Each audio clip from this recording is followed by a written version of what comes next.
Welcome to columns hundred. My self Manikanta. Vision ఐఏఎస్కి సంబంధించి April month magazine ఏదైతే ఉందో అందులో పాలిటిక్స్ సంబంధించినటువంటి అంశాలు ఏమున్నాయి, అలానే అది గ్రూప్ 2 పర్స్పెక్టివ్లో కావచ్చు, గ్రూప్ 1 పర్స్పెక్టివ్లో ఏ విధంగా చదువుకోవచ్చు అనేటటువంటి అంశం గురించి ఇక్కడ మాట్లాడతాం. ఫస్ట్ మనకి ట్రస్ట్ బేస్డ్ గవర్నెన్స్ అని ఇవ్వడం జరిగింది. దీన్ని ఎందుకు ఇచ్చారు అంటే రీసెంట్ గా లోక్సభ జన్ విశ్వాస్ బిల్ 2026 ని పాస్ చేయడం జరిగింది. దానికి అనుగుణంగా పరిపాలనలో ట్రస్ట్ అనేది ఇంక్రీజ్ అవుతుంది అనే దాన్ని బేస్ చేసుకుని ఇవ్వడం జరిగింది. ఇది మెయిన్స్ పర్స్పెక్టివ్ లో ముఖ్యంగా గ్రూప్ 1 మెయిన్స్ లేదంటే యూపీఎస్సీ మెయిన్స్ పర్స్పెక్టివ్ లో ఎలా అడగొచ్చు అంటే మనకి GS2 polity and governance international relations social justice లో ట్రస్ట్ బేస్డ్ గవర్నెన్స్ అంటే ఏంటి అని అడగొచ్చు.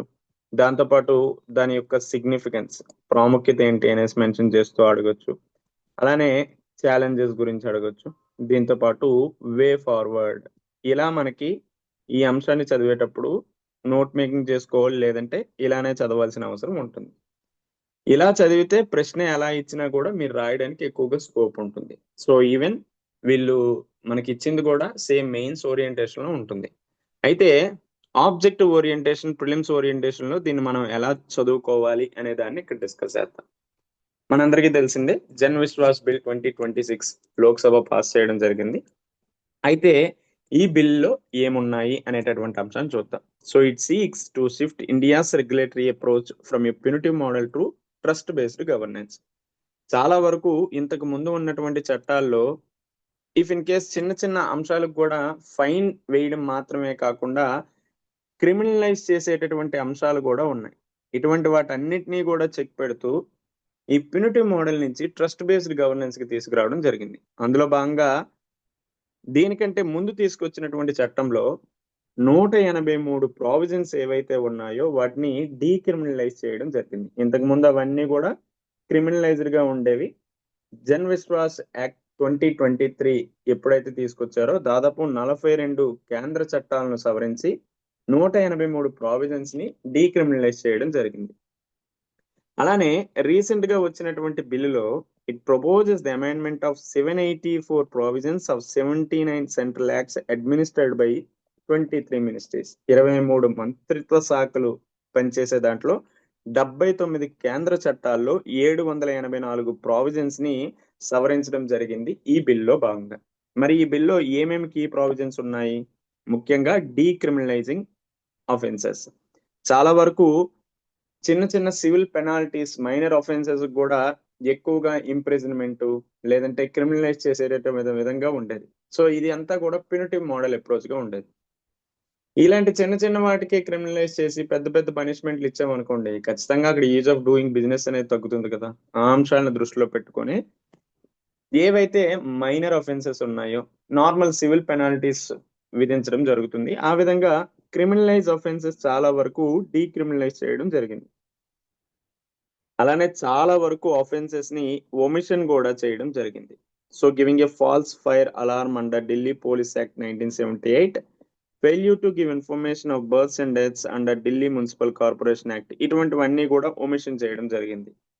అలానే ఫైన్స్ కావచ్చు, పెనాల్టీస్, వీటన్నిటిని కూడా రివిజన్ చేయడం జరిగింది. ముఖ్యంగా increase by 10% of respective minimum amount every 3 years. ప్రతి 3 సంవత్సరాలకి 10% చొప్పున ఈ ఫైన్స్ అండ్ పెనాల్టీస్ అనేవి ఇంక్రీజ్ అవ్వడం జరుగుతుంది అనేసి కూడా మనకి లాలో ఈ చట్టంలో చెప్పడం జరిగింది ఈ బిల్లో.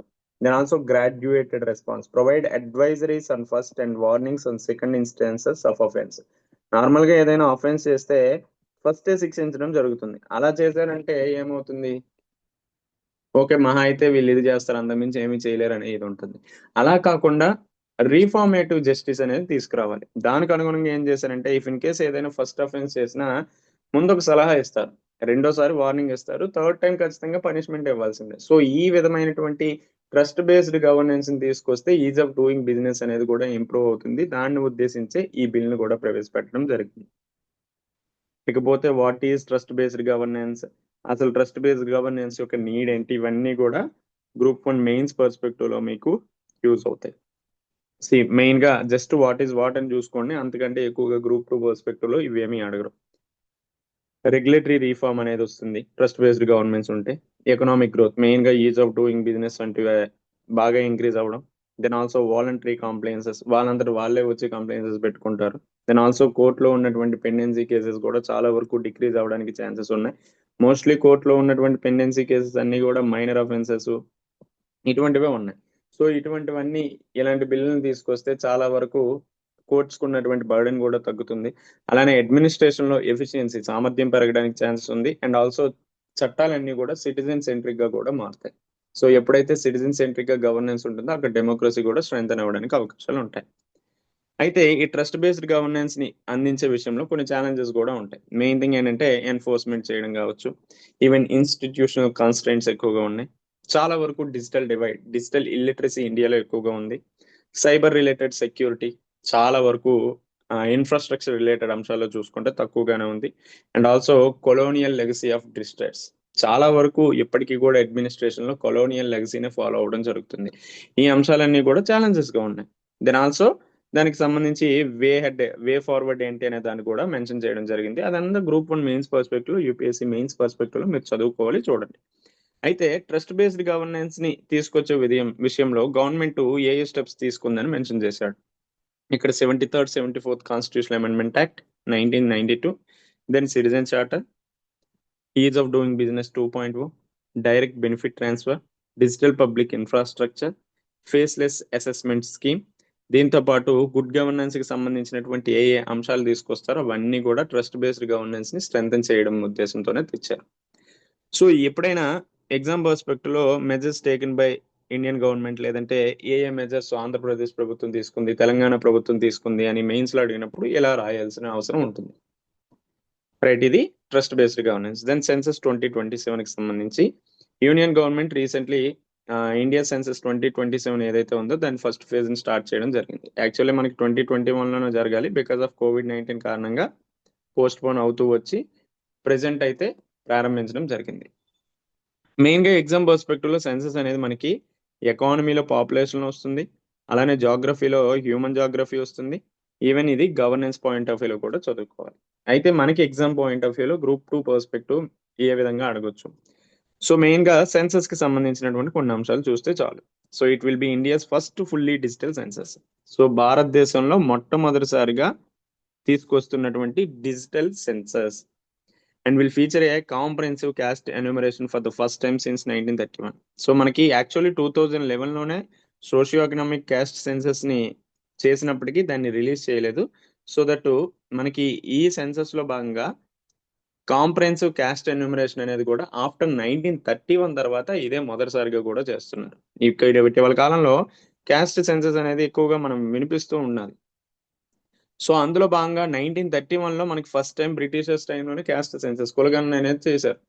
దెన్ ఆ తర్వాత నుంచి ఇప్పటి వరకు ఎప్పుడు కూడా క్యాస్ట్ సెన్సస్ అనేది తీసుకురాలేదు. సో ఈ 2027 లో చేసేటటువంటి census, it is a comprehensive caste enumeration for the first time since 1931. So ఇదొకటి important. Then census in India అంటే ఏం చూసుకుంటాం, article 246 of the Indian constitution, ముఖ్యంగా 7th షెడ్యూల్ లో యూనియన్ లిస్ట్ లో మనకి ఈ సెన్సస్ కి సంబంధించింది ఉంటుంది. మనకి ఎగ్జామ్ పర్స్పెక్టివ్ లో సెన్సస్ ఏ లిస్ట్ లో ఉంటుంది అనేది కూడా అడగచ్చు. So that union list. Legal provisions ఏమేమి ఉన్నాయి ఇండియాలో సెన్సస్ చేయడానికి అంటే, it is conducted under the provisions of census act 1948 and census rules 1990. 1948 census act, అలానే 1990 సెన్సస్ రూల్స్ ప్రకారం భారతదేశంలో సెన్సస్ ని కండక్ట్ చేయడం జరుగుతుంది. అలానే ఎవరు కండక్ట్ చేస్తారు అంటే, office of the register general and census commissioner of India under the ministry of home affairs. So census ని ఏ మినిస్ట్రీ కింద చేయడం జరుగుతుందంటే ministry of home affairs. So ఇవన్నీ కూడా మనకి ప్రిలిమ్స్ పాయింట్ ఆఫ్ వ్యూలో అడగడానికి చాలా ఎక్కువగా అవకాశాలు ఉంటాయి. దెన్ ఆ తర్వాత history of census of India అనేసి మెన్షన్ చేశాడు. అదేంటి అనేది అంత ఎక్కువగా అవసరం లేదు. సో జస్ట్ మీరు ఏం గుర్తుపెట్టుకుంటారంటే 1931 లో ఫస్ట్ సెన్సస్ అనేది జరిగింది. స్టిల్ ఇప్పటికీ కూడా మనం ఆ సెన్సస్ నే ప్రామాణికంగా కూడా తీసుకొని చేస్తున్నాం, అంటే క్యాస్ట్ సెన్సస్. బ్రిటిష్ ఎరాలో అయితే ఫస్ట్ సిస్టమేటిక్ గా నాన్ సింక్రోనస్ గా పాపులేషన్ సెన్సస్ అనేది 1865 1872 మధ్యన జరిగింది. అలానే first synchronous national wide census అనేది 1881 లో కండక్ట్ చేయడం జరిగింది. సో మొట్టమొదటిసారిగా 1881లో సింక్రనైజ్డ్ గా నేషనల్ వైడ్ సెన్సస్ అనేది నిర్వహించడం జరిగింది. ఇది ఎగ్జామ్ పాయింట్ ఆఫ్ వ్యూలో మనకి ఇంపార్టెంట్. దెన్ ఆ తర్వాత పోస్ట్ ఇండిపెండెన్స్ లో 1948 లో సెన్సస్ కి సంబంధించిన యాక్ట్ తెచ్చారు. ఆ తర్వాత 1990లో సెన్సస్ కి సంబంధించిన రూల్స్ తీసుకొచ్చారు. దానికి అనుగుణంగానే సెన్సస్ ను కూడా కండక్ట్ చేయడం జరుగుతుంది. అలానే అది ఏ మంత్రిత్వ శాఖ కింద ఉంటుందంటే ministry of home affairs. So the upcoming 2027 census will mark the 16th census in the country's history and the 8th since independence. So ఇలాంటి మనకి ఎగ్జామ్ పర్స్పెక్టివ్ లో అడుగుతారు. అంటే 1881 నుంచి మనకి సింక్రోనస్ గా నేషనల్ వైడ్ గా సెన్సస్ జరుగుతుంది. అది బ్రిటిష్ ఎరా నుంచి. అప్పటి నుంచి చూసుకుంటే అది 16th సెన్సస్. ఆఫ్టర్ 1947 తర్వాత మనకి స్వాతంత్రం వచ్చింది కదా, ఆ తర్వాత చూసుకుంటే ఇది 8th సెన్సస్ గా మనం గుర్తుపెట్టుకోవాలి. ఇలాంటి ప్రశ్నలు కూడా అడగొచ్చు. ఇక్కడ చూడండి ఎన్ని క్వశ్చన్స్ ఉన్నాయి. సెన్సస్ ప్రకారం first phase of India, I mean India's first fully digital census అది. అలానే 1931 తర్వాత కాంప్రహెన్సివ్ క్యాస్ట్ ఎన్యూమరేషన్, ఆర్టికల్ 246 లో యూనియన్ లిస్ట్ లో సెన్సస్ వస్తుంది. లీగల్ ప్రావిజన్స్ అయితే ఈ యాక్ట్స్ ఈ రెండు ఉన్నాయి, రూల్స్ ఒకటి. Then conducted by home ministry. అలానే బ్రిటిష్ ఎరాలో ఫస్ట్ 1881 లో ప్రారంభమైంది. దీంతో పాటు 16th census in the country's history and 8th since the independence. ఇవన్నీ కూడా ప్రిలిమ్స్ పాయింట్ ఆఫ్ వ్యూలో, ఆబ్జెక్టివ్ పాయింట్ ఆఫ్ వ్యూలో అడగడానికి ఎక్కువగా అవకాశాలు ఉన్నవి. So what is the new of 2027 census? ఇందాక చెప్పినట్టే ఫస్ట్ డిజిటల్ ఎన్యూమరేషన్ ఇది. దెన్ ఆల్సో సెల్ఫ్ ఎన్యూమరేషన్ అనే దాన్ని కూడా ఇందులో ఏర్పాటు చేయడం జరిగింది. అంటే ఒక వెబ్ బేస్డ్ పోర్టల్ ఇచ్చారు, పబ్లికే వాళ్ళ యొక్క ఇన్ఫర్మేషన్ ని యాడ్ చేసుకోవచ్చు. ఆ తర్వాత విఆర్ఓ లేదంటే కన్సర్న్డ్ ఎన్యూమరేటర్ ఎవరైతే ఉంటారో దాన్ని మార్పులు చేర్పులు చేయడం జరుగుతుంది. సో దట్ సెల్ఫ్ ఎన్యూమరేషన్ అనేది కూడా ఇవ్వడం జరిగింది. దెన్ క్యాస్ట్ ఎన్యూమరేషన్ అనేది కూడా మెన్షన్ చేయడం జరిగింది. దెన్ ఇది 2 phase టైం లైన్ లో జరుగుతుంది. సో ఫస్ట్ ఫేజ్ రీసెంట్ గా జరుగుతుంది, ఏప్రిల్ నుంచి సెప్టెంబర్. దెన్ సెకండ్ ఫేజ్ ఏమో 2027 లో ప్రారంభం అవుతుంది. అది పాపులేషన్ ఎన్యూమరేషన్. ఫస్ట్ ఫేజ్ ఏంటంటే house listing and housing census. Second population enumeration. అంటే ఇదేమీ అంత అవసరం లేదు. మీరు గుర్తుపెట్టుకోవాల్సింది first digital enumeration, self enumeration అనేది కూడా ఉంది అనేది చూసుకోండి.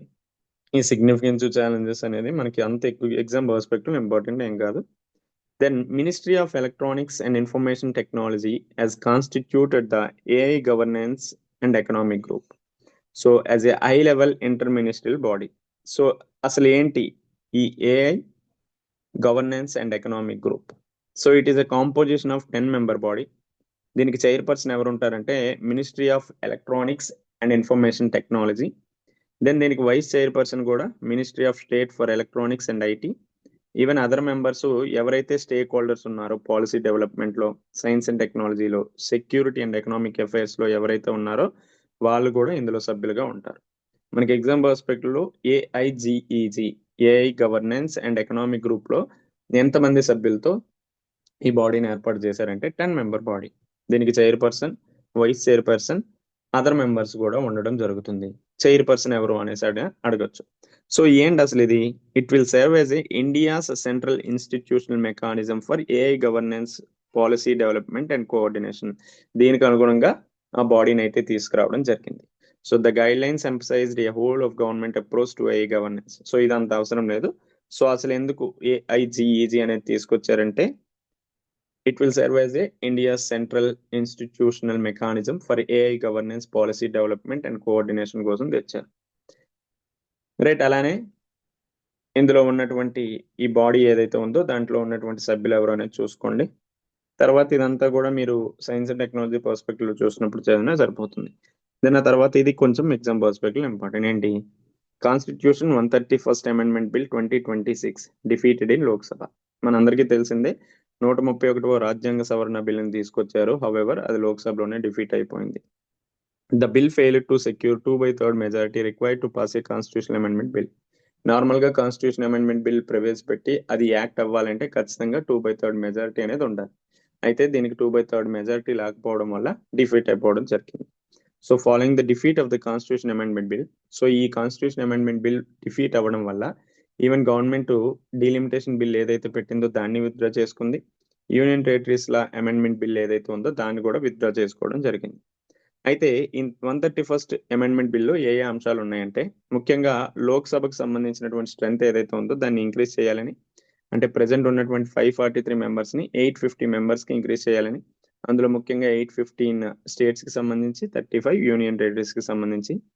దీంతో పాటు ఆర్టికల్ 334A అనేటటువంటి ఆర్టికల్ ను కూడా అమెండ్ చేయాలనేసి ఈ బిల్లో భాగంగా పెట్టింది.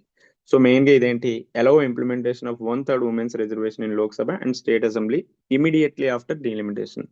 సో డీలిమిటేషన్ కంప్లీట్ అయిపోయిన వెంటనే ఈ ఆర్టికల్ 334A అమెండ్ చేయడం వల్ల 1/3 రిజర్వేషన్ అనేటటువంటి పాలసీ ఏదైతే ఉందో ఉమెన్ కి, దాన్ని ఇంప్లిమెంట్ చేయొచ్చు అని కూడా పెట్టారు. ఈవెన్ ఇదే అంశాన్ని మనకి 106వ రాజ్యాంగ సవరణ ద్వారా తీసుకురావడం జరిగింది. అదే మనకి నారీ శక్తి వందన్ అభినియం అనేటటువంటి చట్టంగా కూడా తీసుకొచ్చారు. దీంతో పాటు ఈ 131st కాన్స్టిట్యూషన్ అమెండ్మెంట్ బిల్లో 334 ఆర్టికల్ ని అమెండ్ చేయడము, అలానే ఆర్టికల్ 82ని కూడా అమెండ్ చేయాలని చూశారు. సో మెయిన్ గా ఆర్టికల్ 82 ఏంటి, డీలిమిటేషన్ కి సంబంధించినటువంటి అంశాలు. సో ఇప్పుడు ఏదైతే మనకి సెన్సస్ జరుగుతుందో ఆ సెన్సస్ అయిపోయిన వెంటనే డీలిమిటేషన్ కూడా చేపట్టి, ఈ డీలిమిటేషన్ కంప్లీట్ అయిపోయిన వెంటనే ఈ 1/3 రిజర్వేషన్ అనేటటువంటి పాలసీని కూడా ఇంప్లిమెంట్ చేస్తాం అనేసి అనుకున్నారు. హౌవెవర్ లోక్సభలో బిల్లుకి సరైనటువంటి 2/3 మెజారిటీ రాకపోవడం వల్ల డిఫీట్ అయిపోవడం జరిగింది. సో ఇక్కడ మెయిన్ గా మనం గుర్తుపెట్టుకోవాల్సింది ఏంటంటే, కాన్స్టిట్యూషనల్ అమెండ్మెంట్ ప్రొసీజర్ ఆర్టికల్ 368 లో ఏ అంశాలు ఉంటాయో అది గుర్తుపెట్టుకోండి. ఎక్కడ ఇనిషియేషన్ చేస్తారు. So can only be introduced in either house of the parliament. అయితే రాజ్యసభలో అయినా ప్రవేశపెట్టవచ్చు, లోక్సభలో అయినా ప్రవేశపెట్టవచ్చు అనేది చెప్పారు. So either house of the parliament. Then also దీనికి ఖచ్చితంగా స్పెషల్ మెజారిటీ ఉండాలి. కొన్ని విషయాల్లో స్పెషల్ మెజారిటీతో పాటు హాఫ్ ఆఫ్ ద స్టేట్స్ యొక్క రాటిఫికేషన్ కూడా ఉండాలి.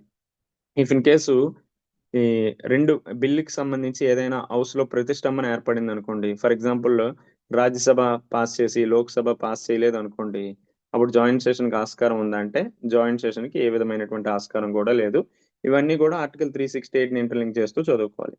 దెన్ డీలిమిటేషన్ బిల్ అనే దాన్ని కూడా 2026 ఇందులో భాగంగా తీసుకొచ్చారు. అయితే ఇదే డిఫీట్ అయిపోయింది కాబట్టి ఈ డీలిమిటేషన్ బిల్ ని కూడా విత్డ్రా చేసుకోవడం జరిగింది. ముఖ్యంగా ఈ డీలిమిటేషన్ బిల్ 2026 లో ఏముందంటే, మనకి డీలిమిటేషన్ యాక్ట్ 2002 ఉంది కదా, దాన్ని రిపీల్ చేసి రీప్లేస్ చేయాలని చూశారు, కాకపోతే అవ్వలేదు.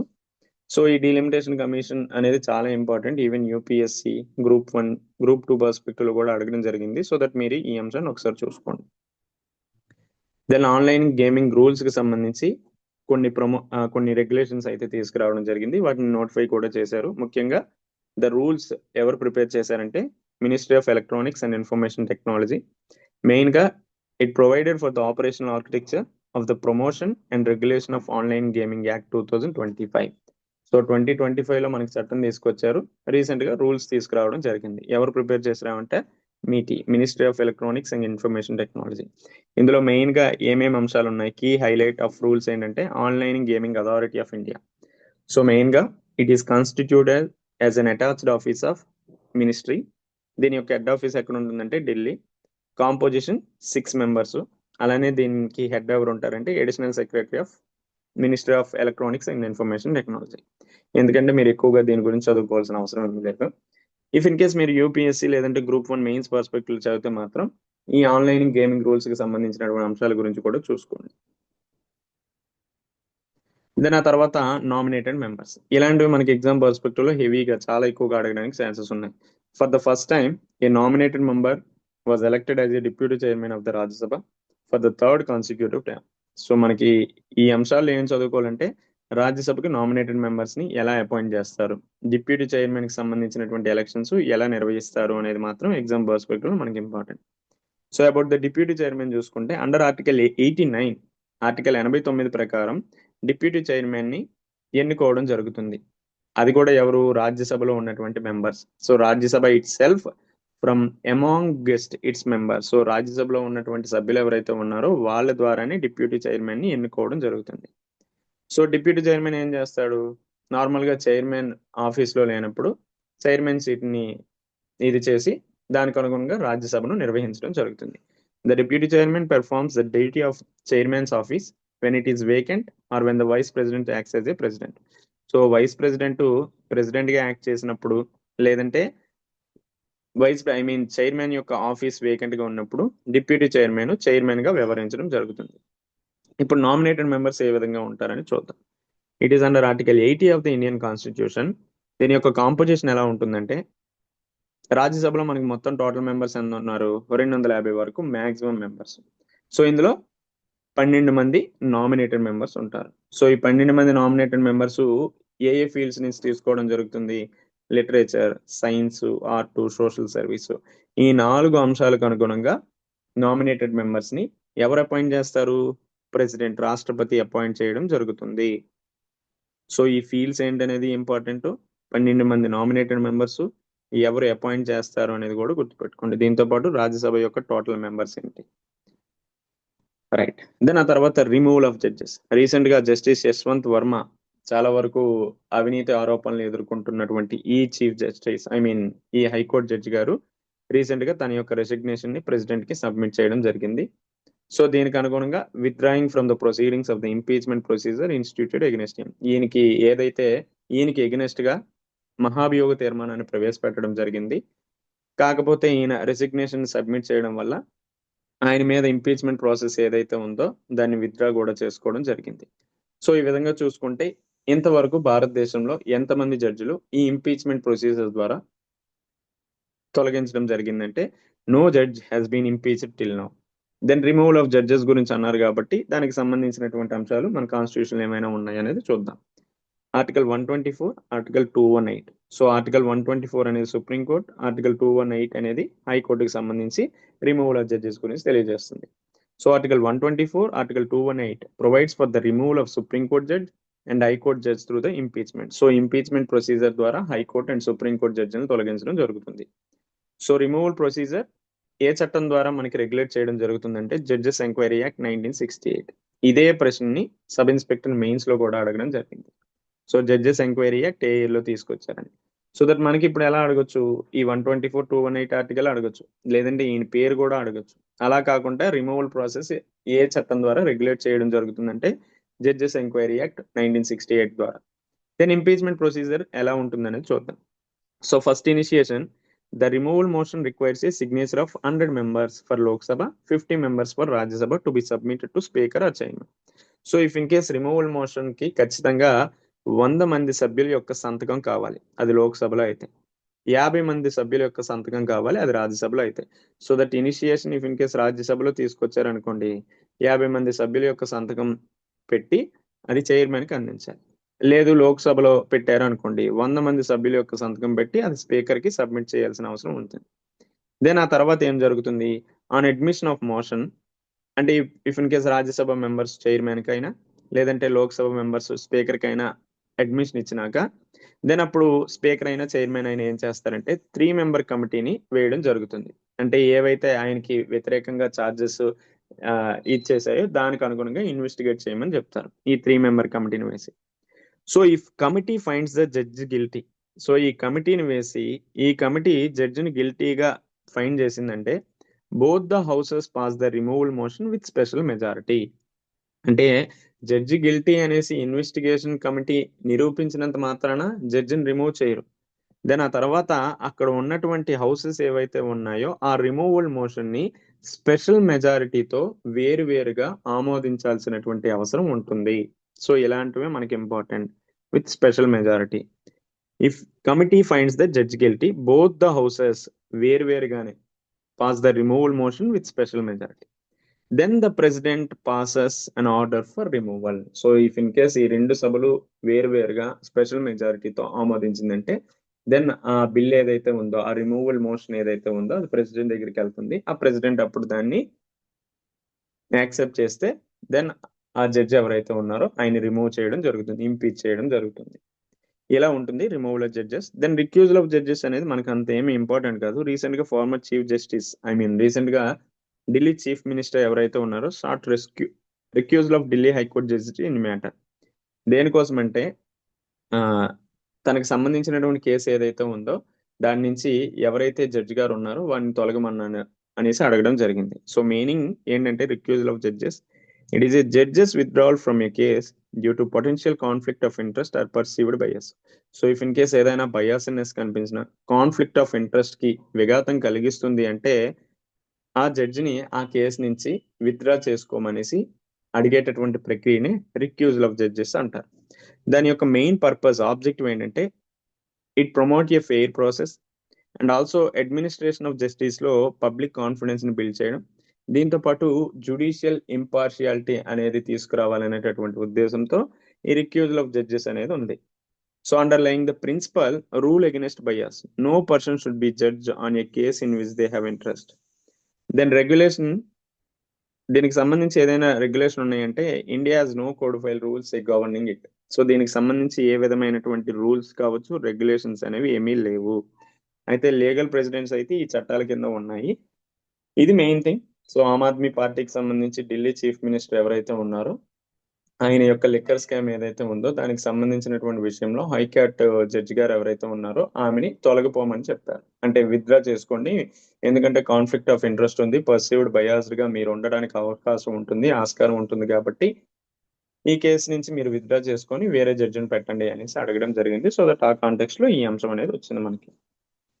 The common wealth parliamentary association ఇలాంటివి చిన్న చిన్న అడుగుతాడు. సో రీసెంట్లీ మొదటి కాన్ఫరెన్స్ అనేది మనకి జరిగింది. So first conference of CPA India region concluded. CPA గురించి చూసుకుంటే సరిపోతుంది. Commonwealth parliamentary association head quarters ఎక్కడ ఉంది? లండన్ లో ఉంది. దీన్ని ఎప్పుడు ఎస్టాబ్లిష్ చేశారంటే 1911వ సంవత్సరంలో ఎస్టాబ్లిష్ చేయడం జరిగింది. So it is an international inter parliamentary organization within the commonwealth. So commonwealth దేశాలకు సంబంధించినటువంటి అంశాలకి ఇది రిలేటెడ్ గా ఉంటుంది. సో దాని యొక్క మెయిన్ ఆబ్జెక్టివ్ ఏంటంటే parliamentary democracy and good governance ని తీసుకురావాలనేటటువంటి ఉద్దేశంతో ఈ సిపిఐ అనేది 1911లో ఎస్టాబ్లిష్ చేయడం జరిగింది. దీని యొక్క హెడ్ క్వార్టర్స్ లండన్ లో ఉంది.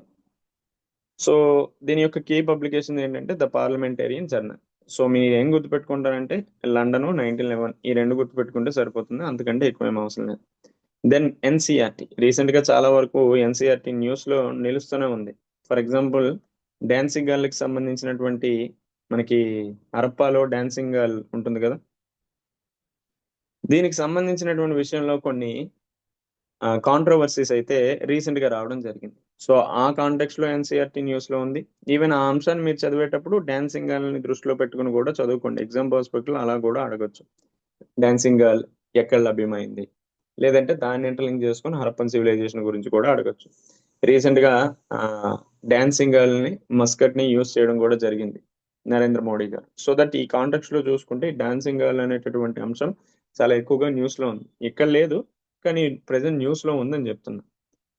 ఆ అంశం చూసుకుంటే ఎన్సీఆర్టీ అనేది కూడా ఎక్కువగా న్యూస్ లో ఉంది. సో దీనికి సంబంధించి ఇక్కడ ఉన్న న్యూస్ ఏంటంటే government declared NCERT as a deemed to be university. So deemed to be యూనివర్సిటీగా మార్చడం జరిగింది. Institutions that are deemed to be university, ఎవరైతే డీమ్డ్ టు బి యూనివర్సిటీగా ఇన్స్టిట్యూషన్స్ ఉంటాయో they enjoy academic status and privileges of university. So ఈ విధమైనటువంటి అంశాలని enjoy చేయడం జరుగుతుంది. And can be declared by central government on advise of university grants commission. So university grants commission యొక్క advise అనుగుణంగా ఎన్సీఆర్టీకి ఈ హోదాను అయితే అందించడం జరిగింది. సో దట్ ఎన్సీఆర్టీ ఎప్పుడు ఎస్టాబ్లిష్ అయింది ఏంటి అనేది చూసుకోండి. అలానే ఇది ఏ మినిస్ట్రీ కిందకు వస్తుంది అనేది కూడా ఇంపార్టెంట్. సో దీని యొక్క genesis, it is an autonomous organization setup in 1961. 1961వ సంవత్సరంలో దీన్ని ఎస్టాబ్లిష్ చేయడం జరిగింది. అలానే ఇది మినిస్ట్రీ ఆఫ్ ఎడ్యుకేషన్ కింద పనిచేయడం జరుగుతుంది. So as per the NEP 2020 జాతీయ విద్యా విధానం 2020 ప్రకారం నేషనల్ కరికులం ఫ్రేమ్వర్క్ ఏదైతే ఉందో దాన్ని డెవలప్ చేయడంలో ఇది ఒక నోడల్ ఏజెన్సీగా కూడా పనిచేయడం జరుగుతుంది. సో ఇలాంటివి మనకు అడుగుతాడు. నేషనల్ కరికులర్ ఫ్రేమ్వర్క్ డెవలప్ చేయడంలో నోడల్ ఏజెన్సీగా ఎవరున్నారు అంటే ఎన్సీఆర్టీ. ఎన్సీఆర్టీ ఎప్పుడు ఎస్టాబ్లిష్ చేశారు? 1961. ఏ మినిస్ట్రీ కింద ఉంటుంది? Ministry of education. సో ఇవి మనకి మెయిన్ గా vision IAS monthly magazine April కి సంబంధించి polity related aspect. So further గా వచ్చేటటువంటి వీడియోలో ఇంటర్నేషనల్ రిలేషన్స్ గురించి డిస్కస్ చేసుకుందాం.